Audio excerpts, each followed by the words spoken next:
वाहिगुरु जी का खालसा वाहिगुरु जी की फतेह। गुरु दर ते हाजिर गुरु सवारे खालसा जी,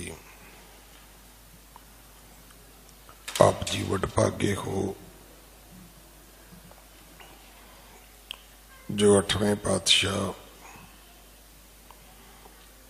बाला प्रीतम सतगुरु जिस डिठे सब दुख जाए, इन्हां अजमतां वडियाइयां दे मालिक गुरु हरकृष्ण साहब महाराज जी दे पवित्र चरण छोह प्राप्त इतिहासक अस्थान गुरुद्वारा बंगला साहब जी की यात्रा करते हैं। जुगो जुग अटल छतर चवर तखत दे मालिक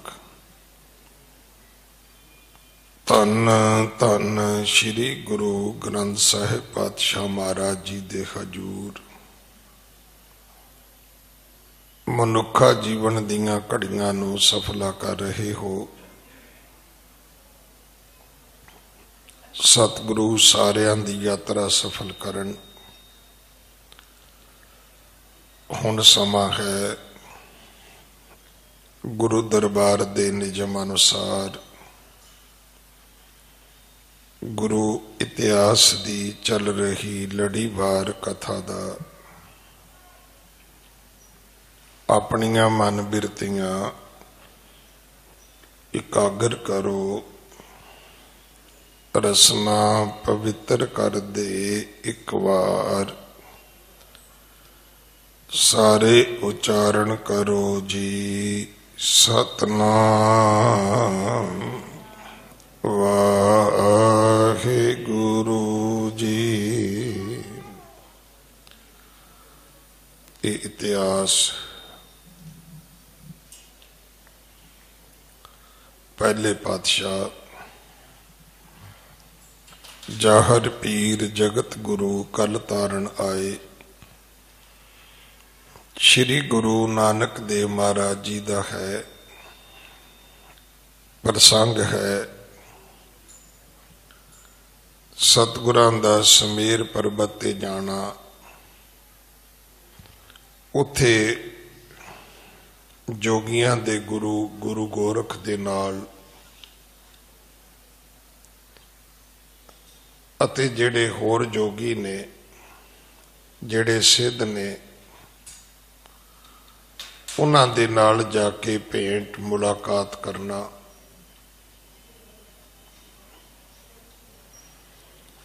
जदों सतगुरु हिमालिया ते गए ने तो उथे आके सतगुरां नूं पहला गोरख मिले, पर जदों गोरख दा वस नहीं चलिया तो वह अलोप हो गया और वो जाके अपने साथियां नूं मिलदा है, उन्हां नूं जाके दसदा है। इधर भाई मरदाना जी गुरु नानक साहब नूं पुछदे ने कि महाराज जिथे आपां पहुंचे हाँ इत्थे उपर सूरज नजर नहीं आउंदा, सूरज चंद्रमा तारे किन्नी दूर ने? सतगुरां ने दस्सिया सी कि लखां ही जोजन दूर ने। फिर पूछया कि तारियां विच जिहड़ा ध्रुव है वह कित्थे है? जिन्हें 5 साल की उम्र विच वड्डी भगती करके ये स्थान प्राप्त किया सी,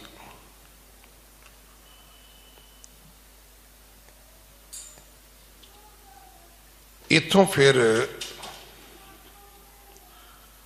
सतगुरु गुरु नानक दे पिता महाराज अगे चले ने, इस बिद हमको बूझ दीन दुख भंजन, गमने आगे बौहर मान सिंध सिद्ध गंजन। हुण जे इनू मैं सिंध पढ़दा ते समुद्र बनदा, सिद्ध पढ़ा ते अर्थ दे जोगी बनदे ने।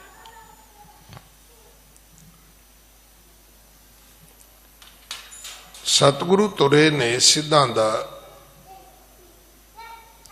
जेड़ा मान है उन्होंने गंजनंग वास्ते, उन्होंने तोड़न वास्ते, खत्म करने वास्ते।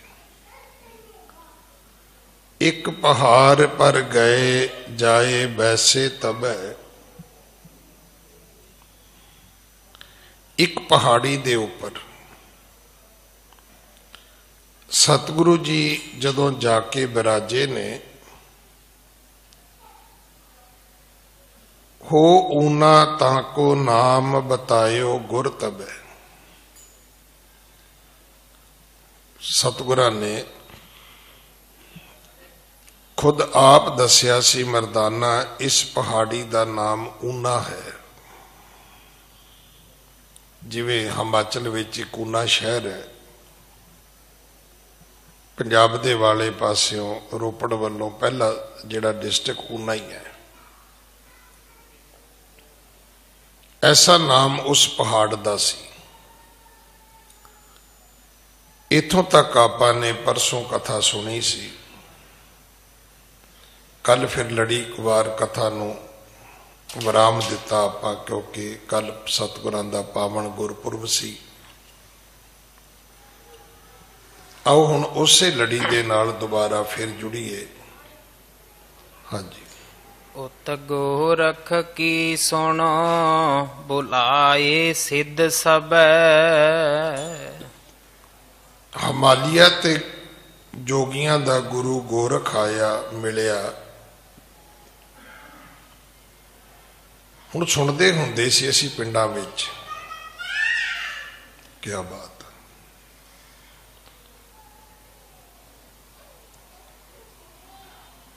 कि कुछ पेंडू लोगों के जिमींदारां दे जिवें करसान आके बैठे ने दिल्ली बॉर्डर ते, इन्हां दे अपने फार्मूले हुंदे सी। वो कहंदे सी भी खा के जाइए सौ ते मार के जाइए भज। उन्हें गल्लां ते बड़ियां गुणकारी ने। हुण तुसीं किसी नूं कुट के खलोते रहोगे तो फिर कुट खा के ही जाओगे, क्योंकि उदों उहदे बंदे भी पहुंच जाणगे। देखो अनपढ़ लोगों दियां जिहड़े फार्मूले सी, बनाइयां उगतियां जुगतियां सी, है तो प्रैक्टिकल लाइफ सी उन्हां दी। हुण सतगुरु दी बाणी च भी लिखिया है कि जिथे बोलन हारी है तिथे चंगी चुप। तुसीं कई बारी वेख्या होएगा, माड़ा आदमी तकड़े तो कुट खा लैंदा है। खास करके भैणां बंदे तो कुट खा लैंदियां, क्यों अगों बोली जांदियां ने, होर मार, वो कहंदा रिहा लै, कहते होर मार, कहंदा एक होर लै। भी जो तुहानूं पता भी वो शराबी, वो तो पागल है, वो अगे बोलण का फायदा की है। उस घड़ी नूं टालना चाहिए। इहदा अर्थ नहीं कि बंदे की बहादरी है, ये मूर्खता है। छोटे नूं मारना वड्डे की मूर्खता है, स्त्री नूं मारना बंदे की मूर्खता है। पर उत्थे छोटे ते स्त्री नूं भी एक जुगती चाहिए है भी जदों शराब पी के बकड़वा करदा है तो तू भैणे चुप कर जा, तू जरूर कुट खा के सौना है रात नूं, दस, क्योंकि सवेर नूं लभना ही कुछ नहीं। एक बड़ी हासरस गल है भी अकबर बादशाह नूं एक शराबी टक्कर गया। वो कहंदा ओए अकबर, कहंदा झोटे का की लेना ही। वो हाथी ते चढ़िया सी, झोटे ते थोड़ा चढ़िया सी। वो तो गुस्से हो गया, कहंदा इन्हें मेरी भी तोहीन की है तो मेरे हाथी की भी तोहीन की है। ਤੇ ਬੀਰਬਲ ਕੋਲ ਸੀਗਾ। ਕਹਿਣ ਲੱਗਾ ਬਾਦਸ਼ਾਹ ਇਹਨੂੰ ਚੁੱਕ ਕੇ ਸੁੱਟੋ ਜੇਲ੍ਹ 'ਚ, ਤੇ ਆਪਾਂ ਜਿਹੜੇ ਕੰਮ ਚੱਲੇ ਉਹ ਕਰਦੇ ਆ, ਇਹਨੂੰ ਜੇਲ੍ਹ 'ਚ ਸੁੱਟੋ, ਜੋ ਸਜ਼ਾ ਕਹੋਗੇ ਦੇ ਦਿਆਂਗੇ। ਹੁਣ ਉਹ ਸ਼ਰਾਬੀ ਸੀ। ਜਦੋਂ ਨੂੰ ਰਾਜਾ ਦੂਜੇ ਤੀਜੇ ਦਿਨ ਵਾਪਸ ਮੁੜਿਆ, ਉਹਨੂੰ ਚੇਤਾ ਆਇਆ, ਉਦੋਂ ਨੂੰ ਸ਼ਰਾਬੀ ਦੀ ਸ਼ਰਾਬ ਤੇ ਉਤਰ ਗਈ ਵਿਚਾਰੇ ਦੀ। ਕਈ ਕੁਝ ਉਤਰ ਗਿਆ ਹੋਣਾ, ਜੇਲ੍ਹ 'ਚ ਰਹਿੰਦੇ ਆ। ਹੁਣ ਜਦੋਂ ਉਹਨੂੰ ਸੱਦਿਆ ਤਾਂ ਇਹ ਧੌਣ ਜੀ ਸੁੱਟ ਕੇ ਖੜਾ ਹੋ, ਤੇ ਉਹ ਬੀਰਬਲ ਕਹਿੰਦਾ ਓਏ ਤੂੰ ਕਹਿੰਦਾ ਸੀਗਾ ਅਕਬਰ ਇਹ ਝੋਟੇ ਦਾ ਕੀ ਲੈਣਾ ਹੈ? ਕਹਿੰਦਾ ਬਾਦਸ਼ਾਹ ਮੈਨੂੰ ਮਾਫ ਕਰ ਦਿਓ, ਰਾਤ ਵਾਲੇ ਵਪਾਰੀ ਲੱਦ ਗਏ, ਭਾਵ ਜਿਹੜੀ ਉਦਣ ਮੈਂ ਪੀਤੀ ਸੀ ਉਹ ਉਤਰ ਗਈ, ਖਤਮ ਹੋ ਗਈ। ਐਵੇਂ ਨਹੀਂ ਸਤਿਗੁਰਾਂ ਨੇ ਨਸ਼ੇ ਦੀ ਵਿਰੋਧਤਾ ਕੀਤੀ, ਨਹੀਂ ਤਾਂ ਇਹੀ ਅਲਕੋਹਲ ਅੱਜ ਤੁਹਾਡੇ ਸੈਨੀਟਾਈਜ਼ਰ ਦੇ ਵਿੱਚ ਵੀ ਹੈ, ਇਹ ਤੁਹਾਡੇ ਪਰਫਿਊਮ ਦੇ ਵਿੱਚ ਵੀ ਹੈ, ਇਹ ਤੁਹਾਡੀ ਖਾਂਸੀ ਦੀ ਦਵਾਈ ਵਿੱਚ ਵੀ ਹੈ, ਹੋਰ ਹਜ਼ਾਰਾਂ ਚੀਜ਼ਾਂ 'ਚ ਹੋਣੀ, ਮੈਨੂੰ ਸਾਰੀਆਂ ਦਾ ਤਾਂ ਮੈਨੂੰ ਵੀ ਨਹੀਂ ਪਤਾ।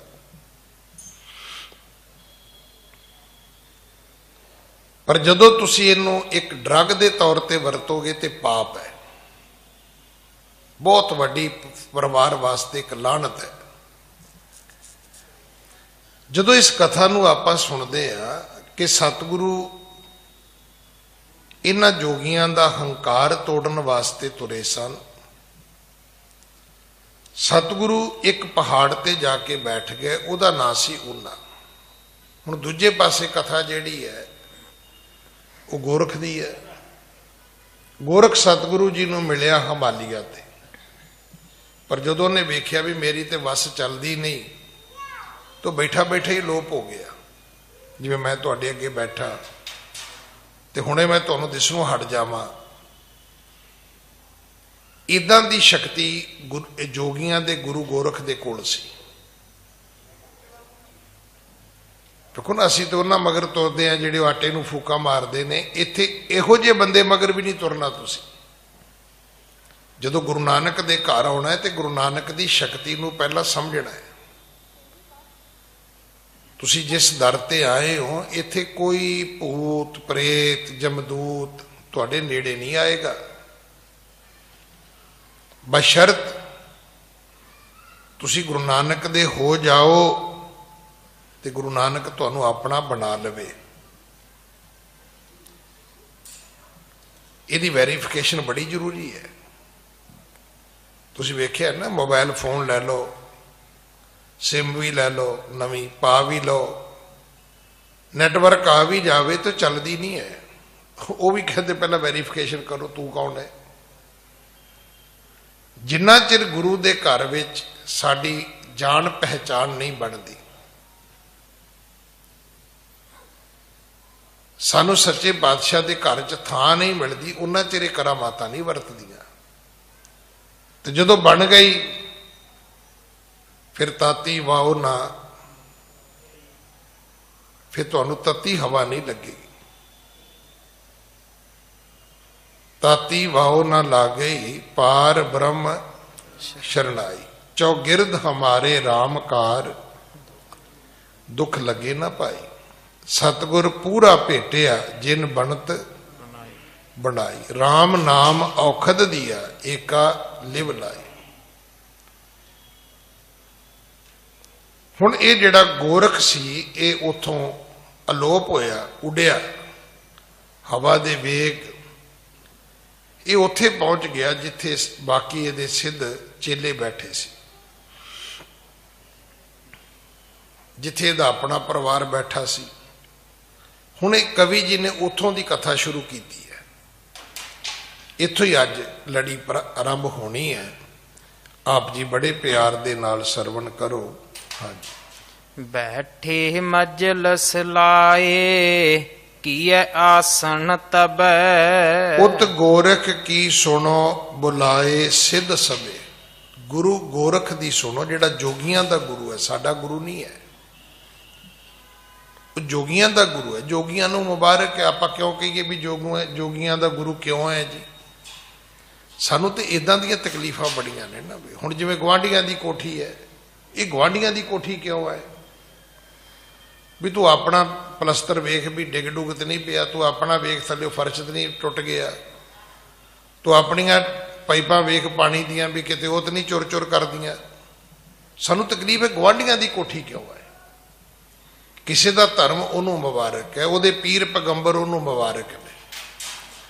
ਇੱਥੇ ਜਸਟ ਜਦੋਂ ਅਸੀਂ ਕਥਾ ਸੁਣਦੇ ਆ ਤੇ ਕਿਸੇ ਦੇ ਦੂਜੇ ਦੇ ਅਵਤਾਰੀ ਪੁਰਖ ਦੀ ਗੱਲ ਕੀਤੀ ਜ਼ਰੂਰ ਜਾਂਦੀ ਹੈ, ਪਰ ਇਹ ਕੀ ਹੈ? ਇੱਕ ਕੰਪੈਰੀਟਿਵ ਸਟੱਡੀ ਹੈ, ਇੱਕ ਧਰਮਾਂ ਦਾ ਮੁਤਾਲਿਆ ਹੈ।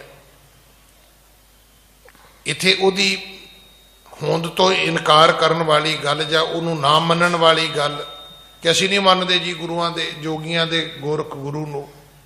ਭਾਈ ਤੈਨੂੰ ਕੀ ਲੋੜ ਹੈ? ਤੂੰ ਆਪਣਾ ਗੁਰੂ ਨਾਨਕ ਮੰਨ ਲੈ। ਜਿਹੜੇ ਮੰਨਦੇ ਨੇ ਗੋਰਖ ਨੂੰ ਉਹਨਾਂ ਨੂੰ ਤੇ ਮੰਨਣ ਦੇਣਾ, ਵੀ ਤੂੰ ਕਵੇਂ ਜੀ ਉਹਨਾਂ ਨੂੰ ਵੀ ਨਹੀਂ ਮੰਨਣ ਦੇਣਾ। ਇਹ ਤੇ ਬੱਚੇ ਖੇਡ ਖੇਡਦੇ ਹੁੰਦੇ ਸੀ ਵੀ ਨਾ ਖੇਡਣਾ, ਨਾ ਖੇਡਣ ਦੇਣਾ, ਵੀ ਗੁੱਲੀ ਵੀ ਤੋੜ ਦੇਣੀ, ਡੰਡਾ ਵੀ ਤੋੜ ਦੇਣਾ। ਇਹ ਤੇ ਬੱਚਿਆਂ ਦਾ ਕੰਮ ਹੁੰਦਾ ਸੀ, ਵੀ ਡਾਢੇ ਕੁੱਟਦੇ ਹੁੰਦੇ ਸੀ ਵੀ ਆ ਜਾ ਤੈਨੂੰ ਅਸੀਂ ਦੱਸਦੇ ਵੀ ਕਿਵੇਂ ਗੁੱਲੀ ਤੋੜੀ ਦੀ, ਕਿਵੇਂ ਡੰਡਾ ਤੋੜੀ ਦਾ। ਉਹ ਫਿਰ ਇਹੋ ਜਿਹਾ ਜਿਹੜਾ ਵਿਗੜਿਆ ਜਵਾਕ ਹੁੰਦਾ ਸੀ ਰੋਜ਼ ਕੁੱਟ ਖਾਂਦਾ ਸੀ। ਖੇਡਣ ਵਾਲਾ ਤੇ ਰੋਜ਼ ਖੇਡੇਗਾ, ਪਰ ਜਿਹਨੇ ਰੋਜ਼ ਗੁੱਲੀ ਡੰਡਾ ਤੋੜਨਾ ਉਹਨੇ ਤੇ ਰੋਜ਼ ਹੀ ਕੁੱਟ ਖਾਣੀ ਹੈ। ਭਾਈ ਸਾਨੂੰ ਦੂਜੇ ਦੇ ਧਰਮ ਦੇ ਪ੍ਰਤੀ ਇਨਕਾਰੀ ਹੋਣ ਦੀ ਲੋੜ ਨਹੀਂ ਹੈ। ਹੁਣ ਇੱਥੇ ਤੁਸੀਂ ਸੁਣੀ ਜਾਣਾ ਕਿ ਗੁਰੂ ਗੋਰਖ ਦੀ ਆਪਣੀ ਇੱਕ ਤਾਕਤ ਹੈ, ਠੀਕ ਹੈ, ਮੁਬਾਰਕ ਹੈ, ਪਰ ਸਵਾਲ ਹੈ ਵੀ ਗੁਰੂ ਨਾਨਕ ਸਾਹਿਬ ਦੇ ਸਾਹਮਣੇ ਕੀ ਹੈ?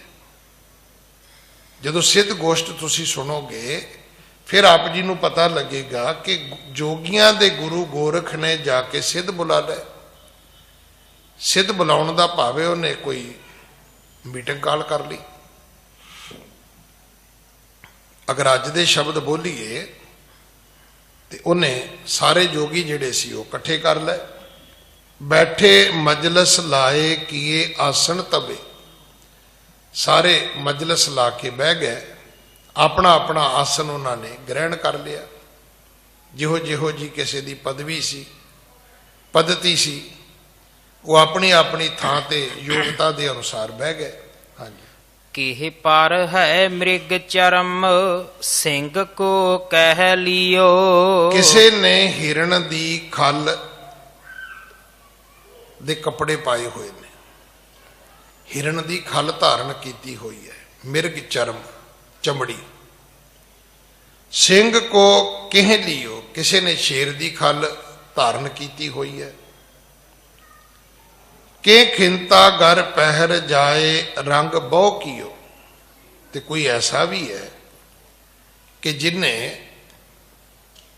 ਸਿਰਫ ਗੋਦੜੀ ਧਾਰਨ ਕੀਤੀ ਹੈ।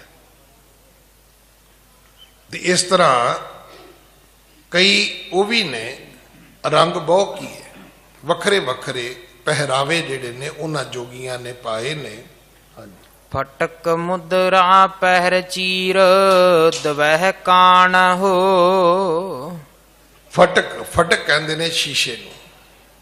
ਅਸੀਂ ਸ਼ੀਸ਼ੇ ਨੂੰ ਦਰਪਣ ਵੀ ਕਹਿੰਦੇ ਆ, ਗਲਾਸ ਵੀ ਕਹਿੰਦੇ ਆ, ਮਿਰਰ ਵੀ ਕਹਿ ਦਿੰਦੇ ਆ। ਹੁਣ ਇਹਦਾ ਇੱਕ ਨਾਂ ਫਟਕ ਵੀ ਹੈ। ਸ਼ੀਸ਼ਾ ਜਿਹੜਾ ਹੈ ਇਹਦੀਆਂ ਉਹਨਾਂ ਨੇ ਕੰਨਾਂ ਵਿੱਚ ਮੁੰਦਰਾਂ ਪਾਈਆਂ ਹੋਈਆਂ ਨੇ, ਦੋਵਾਂ ਕੰਨਾਂ ਦੇ ਵਿੱਚ। ਪਹਿਰ ਚੀਰ ਦਵੈ ਕਾਨ ਕੋ, ਦੋਨਾਂ ਕੰਨਾਂ ਦੇ ਵਿੱਚ। ਹਾਂਜੀ। ਹਾਥ ਬਿਰਾਗਣ ਤਰੇ ਮਨੋ ਘਰ ਮਾਨ ਕੋ। ਹੱਥ ਦੇ ਵਿੱਚ ਉਹਨਾਂ ਦੇ ਬਿਰਾਗਣ ਹੈ, ਇੱਕ ਲੱਕੜੀ ਹੈ ਜਿਹੜੀ ਥੱਲਿਓ ਇੱਕ ਡੰਡਾ ਜਿਹਾ ਹੁੰਦਾ ਹੈ, ਉਹਦੇ ਉੱਪਰ ਇੱਕ ਡੰਡਾ, ਜਿਵੇਂ ਟੀ ਹੁੰਦੀ ਹੈ ਅੰਗਰੇਜ਼ੀ ਦੀ, ਅੰਗਰੇਜ਼ੀ ਦੀ ਅੱਖਰ ਜਿਹੜਾ ਟੀ ਹੈ ਉਸ ਟੀ ਵਰਗੀ, ਟੀ ਟੌਮੀ ਵਾਲੀ, ਉਸ ਟੀ ਵਰਗੀ ਉਹਦੀ ਸ਼ਕਲ ਹੈ ਲੱਕੜੀ ਦੀ। ਇੱਕ ਉਹਨਾਂ ਦੇ ਕੋਲ ਬੈਠਣ ਵਾਸਤੇ, ਖਾਸ ਕਰਕੇ ਉਹ ਕਈ ਕਈ ਸਾਲ ਬੈਠ ਲੈਂਦੇ ਸੀ, ਤੇ ਉਹਨਾਂ ਦੀ ਜੁਗਤੀ ਇਹ ਹੁੰਦੀ ਸੀ ਵੀ ਉਹ ਪਦਮ ਆਸਨ ਹੋ ਕੇ ਬਹਿ ਜਾਂਦੇ ਸੀ, ਵਿਚਕਾਰ ਉਹ ਬਰਾਗਣ ਰੱਖ ਲੈਂਦੇ ਸੀ, ਉਹ ਥੱਲੇ ਡੰਡਾ ਜਿਹਾ ਹੁੰਦਾ ਸੀ, ਉੱਤੇ ਉਹ ਟੀ ਜੀ ਬਣੀ ਹੁੰਦੀ ਸੀ, ਉਹਦੇ ਤੇ ਇੱਦਾਂ ਹੱਥ ਰੱਖ ਲੈਣੇ, ਉੱਤੇ ਉਹਨਾਂ ਨੇ ਠੋਡੀ ਰੱਖ ਲੈਣੀ ਆਪਣੀ। ਤੇ ਕਈ ਕਈ दिन बैठे रहना, कई कई महीने बैठे रहना, कई कई साल बैठे रहना, ਉਹਨੂੰ ਵੈਰਾਗਣ ਕਹਿੰਦੇ ਨੇ। ਇਹਨਾਂ ਜੋਗੀਆਂ ਦੇ ਕੋਲ ਹਾਥ ਵੈਰਾਗਣ ਧਰੇ ਮਨੋ ਘਰ ਮਾਨ ਕੋ, ਇਉਂ ਲੱਗਦਾ ਵੀ ਇਹ ਤੇ ਮਾਨ ਦਾ ਘਰ ਬਣੇ ਹੋਏ ਨੇ। ਵੈਰਾਗਣ ਹੱਥ ਵਿੱਚ ਰੱਖਣੀ ਇੱਕ ਵੈਰਾਗੀ ਹੋਣ ਤੋਂ ਵੀ ਉਹਦਾ ਇੱਕ ਅਰਥ ਜਿਹੜਾ ਹੈ ਉਹ ਪ੍ਰਤੀਕ ਹੈ। ਕਿਸ ਕਦਰ ਉਹ ਦੁਨੀਆ ਤੋਂ ਬਹੁਤ ਦੂਰ ਰਹਿਣ ਵਾਲੇ ਲੋਕ ਨੇ ਭਾਈ, ਬੜਾ ਵੱਡਾ ਉਹਨਾਂ ਦੇ ਅੰਦਰ ਇੱਕ ਮਾਣ ਹੈ, ਉਹਨਾਂ ਦੇ ਅੰਦਰ ਇੱਕ ਮੈਂ, ਇੱਕ ਹੰਕਾਰ ਹੈ। ਹਾਂਜੀ। ਸਵੇ ਤਬ ਭੂਤ ਸਰੀਰ ਲਗਾਏ ਬਣਾਏ ਕੈ, ਇਹਨਾਂ ਨੇ ਆਪਣੇ ਸਰੀਰ ਦੇ ਉੱਪਰ ਸਵਾਹ ਮਲੀ ਹੋਈ ਹੈ, ਬਭੂਤੀ ਮਲੀ ਹੋਈ ਹੈ, ਤੇ ਆਪਣੇ ਸਰੀਰ ਦੇ ਰੰਗ ਨੂੰ ਚਿੱਟਾ ਬਣਾਇਆ ਹੋਇਆ। ਸਵਾਹ ਦਾ ਰੰਗ ਜਿਹੜਾ ਹੈ ਉਹਦੀ ਭਾ ਜਿਹੜੀ ਉਹ ਚਿੱਟੇ ਵਿੱਚ ਜਾਂਦੀ ਹੈ ਤੇ ਮੈਂ ਕਸਮੈਲਾ ਜਿਹਾ ਹੁੰਦਾ, ਉਹ ਚਿੱਟਾ ਰੰਗ ਵੀ ਨਹੀਂ ਹੁੰਦਾ, ਪੂਰਾ ਵਾਈਟ ਨਹੀਂ ਹੁੰਦਾ, ਕਿਉਂਕਿ ਵਾਈਟ ਦੇ ਵਿੱਚ ਵੀ ਹੁਣ ਤੇ ਜਾ ਕੇ ਸਮਝ ਆਉਂਦੀ ਵੀ ਕਿੰਨੇ ਰੰਗ ਦੇ ਵਾਈਟ ਦੇ ਲੋਕ ਮੰਨ ਕੇ ਬਹਿ ਗਏ। ਸ਼ਾਇਦ ਕੋਈ ਉਹਨੂੰ ਵਾਈਟ ਪਰਲ ਕਹਿੰਦਾ, ਕੋਈ ਉਹਨੂੰ ਵਾਈਟ ਮਿਲਕੀ ਕਹਿੰਦਾ, ਕਿੰਨੇ ਨਾਂ ਉਹਦੇ ਆ ਚੁੱਕੇ ਨੇ।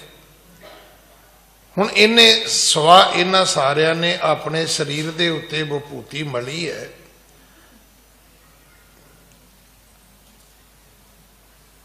ਸਵੇਤ ਬਪੂਤ ਸਰੀਰ ਲਗਾਏ ਬਣਾਏ ਕੈ, ਸਵਾ ਪਿੰਡੇ ਤੇ ਮਲਣੀ, ਵਿਭੂਤੀ ਲਾਉਣੀ ਅਸੀਂ ਸਵਾ ਕਹਿੰਦੇ ਆ। ਉਹ ਇਹਨੂੰ ਜਦੋਂ ਧਾਰਮਿਕ ਸ਼ਬਦ ਦਿੰਦੇ ਨੇ ਤੇ ਇਹਨੂੰ ਵਿਭੂਤੀ ਕਹਿ ਦਿੰਦੇ ਨੇ।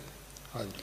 ਹੋ ਸਿੰਘੀ ਲੇਹ ਕਰ ਮਾਹੇ ਬਜਾਏ ਸੁਣਾਏ ਕੈ, ਉਹਨਾਂ ਦੇ ਕੋਲ ਇੱਕ ਸਾਜ਼ ਵੀ ਹੈ, ਇੱਕ ਇੰਸਟਰੂਮੈਂਟ ਵੀ ਹੈ ਵਜਾਉਣ ਵਾਲਾ, ਸੰਗੀਤ ਵਾਲਾ, ਉਹਨੂੰ ਸਿੰਘੀ ਕਹਿੰਦੇ ਨੇ। ਕਈਆਂ ਨੇ ਉਹ ਆਪਣੇ ਕੋਲ ਰੱਖੀ ਹੋਈ ਹੈ, ਉਹ ਕਦੇ ਕਦੇ ਆਪਣੀ ਮੌਜ ਵਿੱਚ ਵਜਾਉਂਦੇ ਵੀ ਨੇ, ਕਿਉਂਕਿ ਭੰਗ ਪੀਣੀ, ਧਤੂਰਾ ਪੀਣਾ, ਇਹ ਬਹੁਤੇ ਜਿਹੜੇ ਜੋਗੀ ਨੇ, ਜੇ ਆਪਾਂ ਇਉਂ ਕਹੀਏ ਵੀ ਇੱਕ ਮਤ ਇਹਨਾਂ ਦਾ ਇਸ਼ਟ ਜਿਹੜਾ ਹੈ ਉਹ ਸ਼ਿਵ ਜੀ ਹੈ। ਜਿਵੇਂ ਸ਼ਿਵ ਜੀ ਵਿਭੂਤੀ ਲਾਉਂਦੇ ਨੇ, ਇਹ ਵੀ ਲਾਉਂਦੇ ਨੇ। ਜਿਵੇਂ ਉਹ ਕੁਝ ਭੰਗ ਆਦਿਕ ਦਾ ਸੇਵਨ ਕਰਦੇ, ਇਹ ਵੀ ਕਰਦੇ ਨੇ। ਤੋ ਇਹ ਲੋਕ ਜਿਹੜੇ ਨੇ ਆਪਣੀ ਮੌਜ ਦੇ ਵਿੱਚ ਸਿੰਘੀ ਨਾਦ ਜਿਹੜਾ ਹੈ ਉਸ ਨੂੰ ਵਜਾਉਂਦੇ ਨੇ। ਹਾਂਜੀ। ਫਰੂਆ ਫਹੋਰੀ ਹਾਥ ਪਤਾਕਾ ਕਰ ਕਿਸੀ, ਇਸ ਤਰ੍ਹਾਂ ਕਿਸੇ ਦੇ ਹੱਥ ਵਿੱਚ ਠੂਠਾ ਹੈ, ਕਿਉਂਕਿ ਮੰਗ ਕੇ ਖਾਣਾ ਇਹਨਾਂ ਦਾ ਧਰਮ ਹੈ। ਇਹ ਜਿਹੜਾ ਸ਼ਬਦ ਹੈ ਨਾ, ਜੋਗੀਆਂ ਦੇ ਬਾਰੇ ਕਿਹਾ ਜਾਂਦਾ ਹੈ ਕਿ ਜੋਗੀ ਕਿਸੇ ਦੇ ਘਰ ਜਾਂਦੇ ਨੇ ਤੇ ਅਲਖ ਜਗਾਉਂਦੇ ਨੇ, ਤੇ ਕਹਿੰਦੇ ਕੀ ਨੇ, ਔਲਖ, ਤੇ ਸੁਣਨ ਵਾਲਾ ਜਿਹੜੇ ਜਾਣਦੇ ਹੁੰਦੇ ਨੇ ਉਹ ਲਿਆ ਕੇ ਇਹਨਾਂ ਦੇ ਉਸ ਠੂਠੇ ਵਿੱਚ ਕੋਈ ਆਟਾ ਪਾ ਦਿੰਦਾ, ਕੋਈ ਰੋਟੀ ਪਾ ਦਿੰਦਾ, ਕੋਈ ਸਬਜ਼ੀ ਪਾ ਦਿੰਦਾ। ਕਿਸੇ ਦੇ ਕੋਲ ਫਰੂਆ ਹੈ, ਫਿਰ ਕੇ ਮੰਗ ਕੇ ਖਾਣ ਵਾਲਾ ਠੂਠਾ। ਕਿਸੇ ਦੇ ਕੋਲ ਫਹੋਰੀ ਹੈ, ਕਿਸੇ ਨੇ ਆਪਣੇ ਹੱਥ ਵਿੱਚ ਫੂੜੀ ਪਕੜੀ ਹੋਈ ਹੈ। ਕਿਸੇ ਦੇ ਹੱਥ ਪਤਾਕਾ, ਪਤਾਕਾ ਕਹਿੰਦੇ ਨੇ ਝੰਡਾ, ਕਿਸੇ ਨੇ ਜੋਗੀਆਂ ਦਾ ਨਿਸ਼ਾਨ ਚੁੱਕਿਆ ਹੋਇਆ ਹੈ। ਹਾਂਜੀ।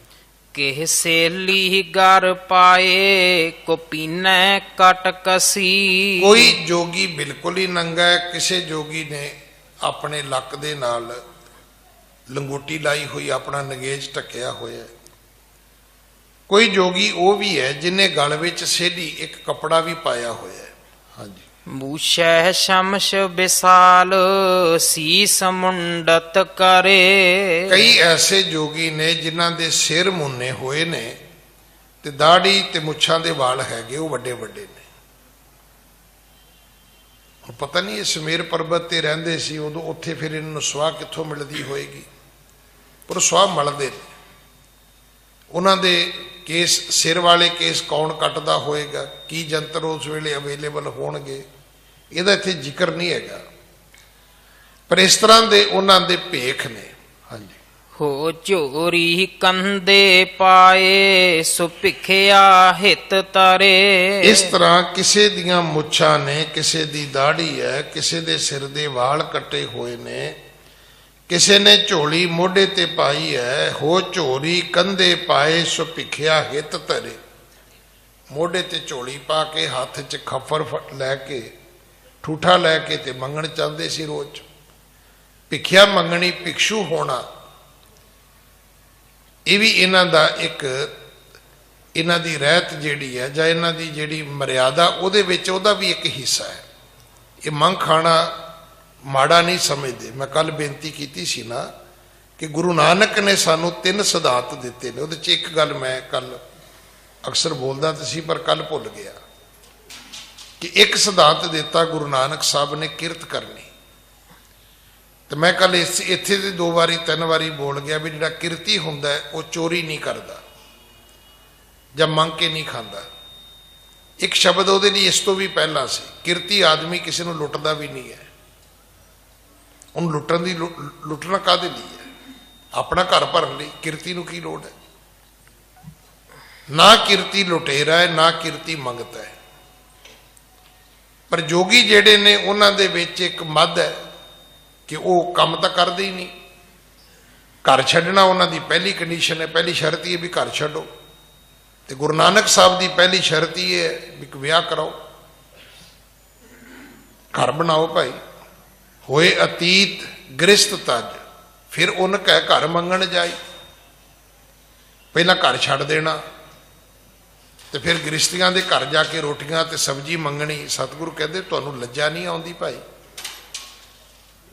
ਜਿਸ ਘਰ ਵਿੱਚੋਂ ਤੁਸੀਂ ਆਏ ਕਿਸੇ ਨੂੰ ਰੋਟੀ ਦੇਣੀ ਸੀ ਤੇ ਤੁਹਾਡੀ ਸੰਗਿਆ ਹੋਣੀ ਸੀ ਦਾਤੇ ਵਾਲੀ, ਉਸੇ ਘਰ ਵਿੱਚ ਤੁਸੀਂ ਹੁਣ ਆ ਕੇ ਮੰਗਦੇ ਹੋ ਤੇ ਤੁਹਾਨੂੰ ਕੋਈ ਦਿੰਦਾ। ਜੇ ਤੁਸੀਂ ਰਹਿੰਦੇ ਹੁੰਦੇ ਤੇ ਤੁਸੀਂ ਦਿੰਦੇ ਕਿਸੇ ਨੂੰ। ਤੁਸੀਂ ਦੇਣ ਵਾਲੇ ਦੀ ਥਾਂ ਤੇ ਮੰਗਣ ਵਾਲੇ ਬਣ ਗਏ। ਦੱਸੋ ਕਿਹੜੀ ਪ੍ਰਮੋਸ਼ਨ ਹੋਈ ਬਈ? ਕਿੱਥੇ ਪਹੁੰਚੇ? ਕਿਤੇ ਵੀ ਨਾ ਪਹੁੰਚੇ ਆਪਾਂ। ਹਾਂਜੀ। ਸਰਬ ਸ਼ਕਤ ਕੋ ਧਰਤ ਗਰਭ ਔਰ ਵਦ ਰਹਾ। ਇਹ ਜੋਗੀ ਬੜੀਆਂ ਸ਼ਕਤੀਆਂ ਦੇ ਮਾਲਕ ਤੇ ਸ਼ਕਤੀਆਂ ਦੇ ਕਰਕੇ ਇਹਨਾਂ ਨੂੰ ਹੰਕਾਰ ਸੀ। ਵੇਖੋ ਇਹ ਸਤਿਗੁਰੂ ਦੀ ਬਾਣੀ 'ਚ ਲਿਖਿਆ ਹੈ, ਨਾਨਕ ਤੇ ਨਰ ਅਸਲ ਖਰ, ਜੇ ਬਿਨ ਗੁਣ ਗਰਭ ਕਰੰਤ। ਅਸਲੀ ਖੋਤੇ ਨੇ ਉਹ ਲੋਕ ਜਿਨ੍ਹਾਂ ਕੋਲੇ ਗੁਣ ਕੋਈ ਨਹੀਂ, ਕਲਾ ਕੋਈ ਨਹੀਂ ਤੇ ਹੰਕਾਰ ਹੈਗਾ। ਤੁਸੀਂ ਇਦਾਂ ਦੇ ਘਰ 'ਚ ਵੀ ਜੀ ਵੇਖੇ ਹੋਣੇ, ਮਹੱਲੇ 'ਚ ਵੇਖੇ ਹੋਣੇ, ਸਕੂਲ 'ਚ ਵੇਖੇ ਹੋਣੇ। ਪੜ੍ਹਨਾ ਪੁੜ੍ਹਨਾ ਆਉਂਦਾ ਨਹੀਂ, ਉਹਦਾ ਗੈਂਗਸਟਰ ਬਣੇ ਫਿਰਦੇ ਨੇ। ਸਤਿਗੁਰੂ ਦੀ ਬਾਣੀ ਕਹਿੰਦੀ ਇਹੋ ਜਿਹੇ ਖੋਤੇ ਹੁੰਦੇ, ਹੋਰ ਕੌਣ ਹੁੰਦੇ ਨੇ? ਹੁਣ ਜਿਹਨੂੰ ਘਰ ਵਿੱਚ ਸਾਰੇ ਕੰਮ ਆਉਂਦੇ ਨੇ ਉਹਨੂੰ ਕਿਸੇ ਹੰਕਾਰ ਦੀ ਲੋੜ ਨਹੀਂ ਹੈ। ਉਹਦੀ ਤੇ ਵੈਸੇ ਹੀ ਸ਼ੋਭਾ ਹੈ। ਉਹ ਤੇ ਕਹਿੰਦੇ ਵੀ ਸਾਡਾ ਘਰ ਚੱਲਦਾ ਹੀ ਇਹਦੇ, ਇਸ ਬੱਚੀ ਦੇ ਸਿਰ ਤੇ ਹੈ, ਇਸ ਬਹੂ ਦੇ ਸਿਰ ਤੇ ਹੈ, ਇਸ ਬੇਟੀ ਦੇ ਸਿਰ ਤੇ ਹੈ। ਪਰ ਇੱਕ ਉਹ ਵੀ ਹੈ ਜਿਹਨੂੰ ਰੋਟੀ ਟੁੱਕ ਵੀ ਨਹੀਂ ਆਉਂਦਾ ਤੇ ਹੰਕਾਰ ਜਿਹੜਾ ਉਹ ਸਿਰ ਨੂੰ ਚੜਿਆ ਹੋਇਆ। ਫਿਰ ਕਹਿੰਦੇ ਇਹੋ ਜਿਹੇ ਲੋਕ ਖੋਤੇ ਹੁੰਦੇ ਨੇ ਵੀ ਭਾਰ ਚੱਕਣਾ ਕੋਈ ਨਹੀਂ, ਟੀਟ ਨੇ ਮਾਰੀ ਜਾਣੇ, ਲੱਤੀਆਂ ਮਾਰੀ ਜਾਣੀਆਂ, ਜਿਹੜਾ ਨੇੜੇ ਆਇਆ ਉਹਦੇ ਲੱਤ ਮਾਰਦੀ। ਬਿਨਾਂ ਗੁਣਾ ਤੋਂ ਹੰਕਾਰੀ ਹੋਣਾ ਇਹ ਬਿਲਕੁਲ ਹੀ ਗਲਤ ਹੈ। ਤੇ ਗੁਣਾ ਵਾਲੇ ਦਾ ਹੰਕਾਰੀ ਹੋਣਾ ਸਤਿਗੁਰੂ ਦੀ ਬਾਣੀ ਕਹਿੰਦੀ ਸੁਭਾਵਕ ਹੈ। ਧਨ ਜੋਬਨ ਪ੍ਰਭਤਾ ਕੇ ਮੱਧ ਮੈਂ, ਇਹ 3 ਚੀਜ਼ਾਂ ਜਿਹੜੀਆਂ ਨੇ, ਐਸੋ ਕੋ ਉਪਜਿਓ ਜਗ ਮਾਹੀ, ਪ੍ਰਭਤਾ ਪਾਏ ਜਾਸ ਮਦ ਨਾਹੀ। ਕੋਈ ਹੈ ਦੁਨੀਆ 'ਚ ਜਿਹਦੇ ਕੋਲੇ ਪ੍ਰਭਤਾ ਹੋਵੇ ਤੇ ਹੰਕਾਰੀ ਨਾ ਹੋਵੇ? ਮਤਲਬ ਮੇਰੇ ਕੋਲ ਪਦਵੀ ਹੋਵੇ, ਮੈਂ ਹੰਕਾਰ ਨਾ ਕਰਾਂ,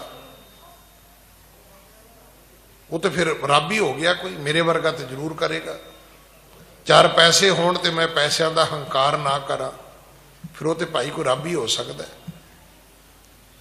ਨਹੀਂ ਤੇ ਜਿਹਦੇ ਕੋਲ 4 ਪੈਸੇ ਨੇ ਉਹਨੂੰ ਵੀ ਹੰਕਾਰ ਹੈ, ਜਿਹਦੇ ਕੋਲੇ ਕੁਰਸੀ ਉਹਨੂੰ ਵੀ ਹੰਕਾਰ ਹੈ।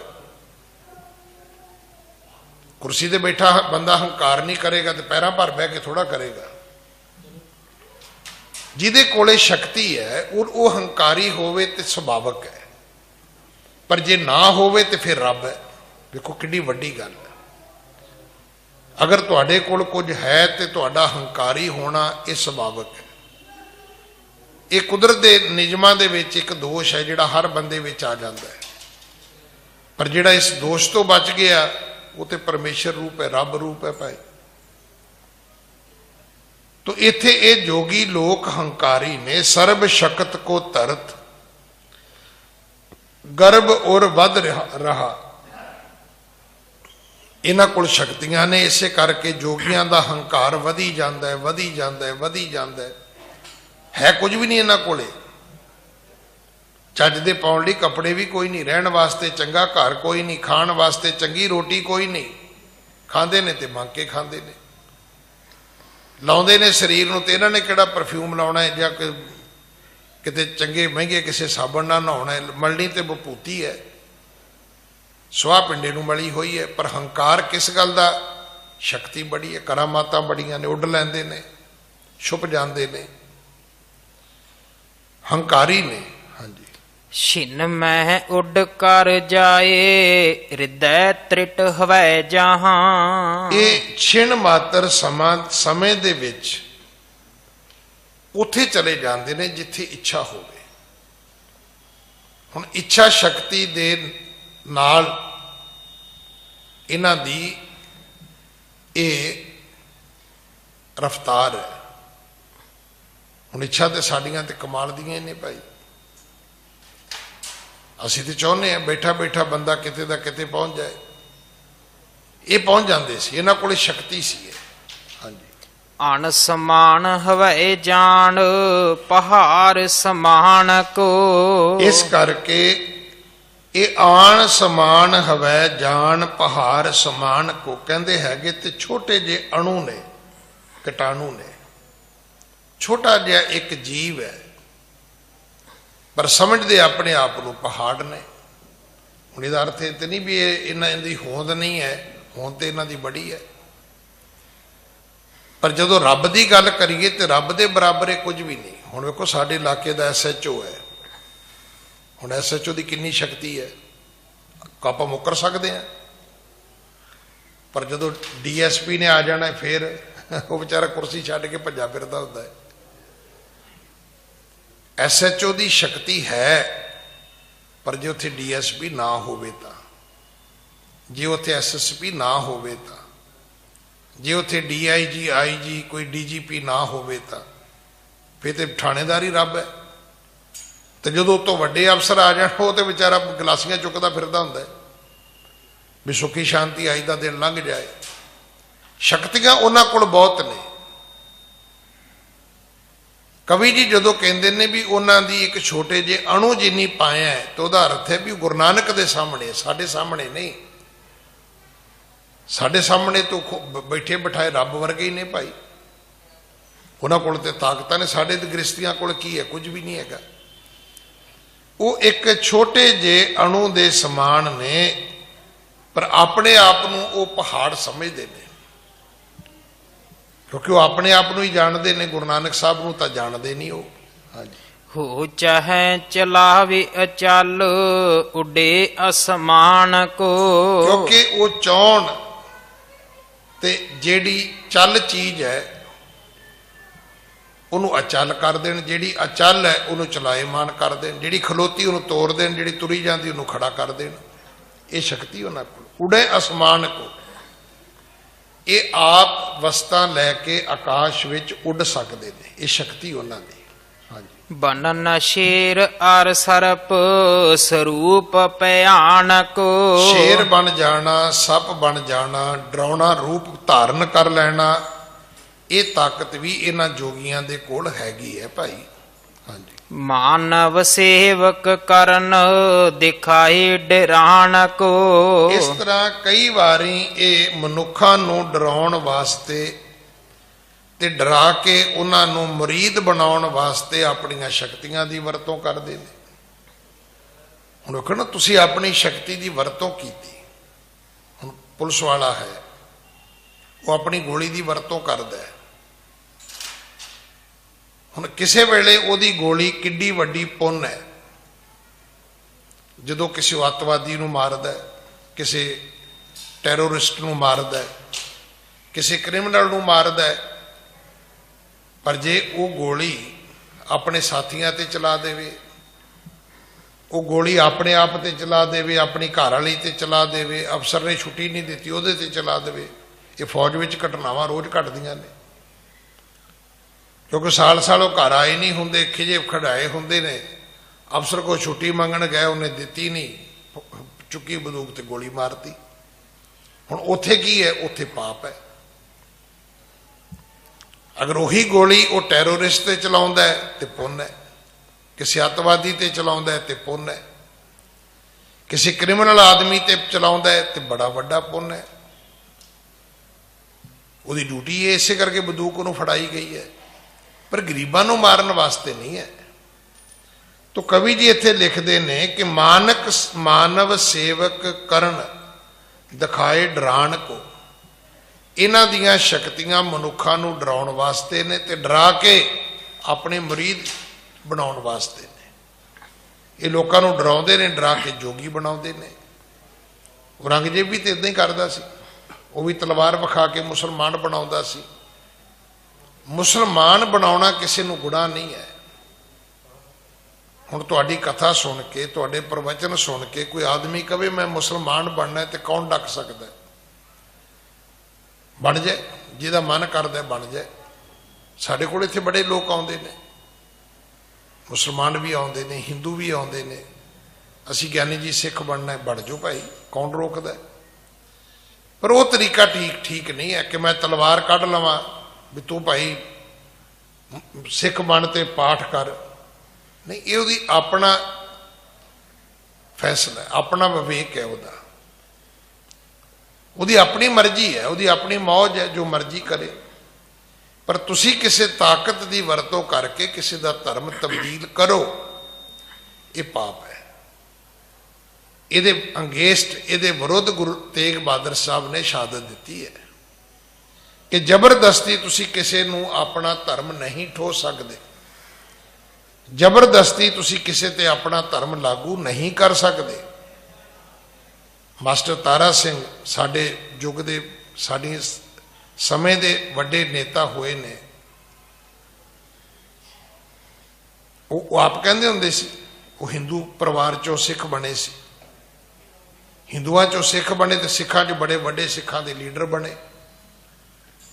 ਜਦੋਂ ਹਿੰਦੁਸਤਾਨ ਪਾਕਿਸਤਾਨ ਬਣਿਆ ਤੇ ਬੜੇ ਵੱਡੇ ਨੇਤਾ ਸੀ ਮਾਸਟਰ ਤਾਰਾ ਸਿੰਘ।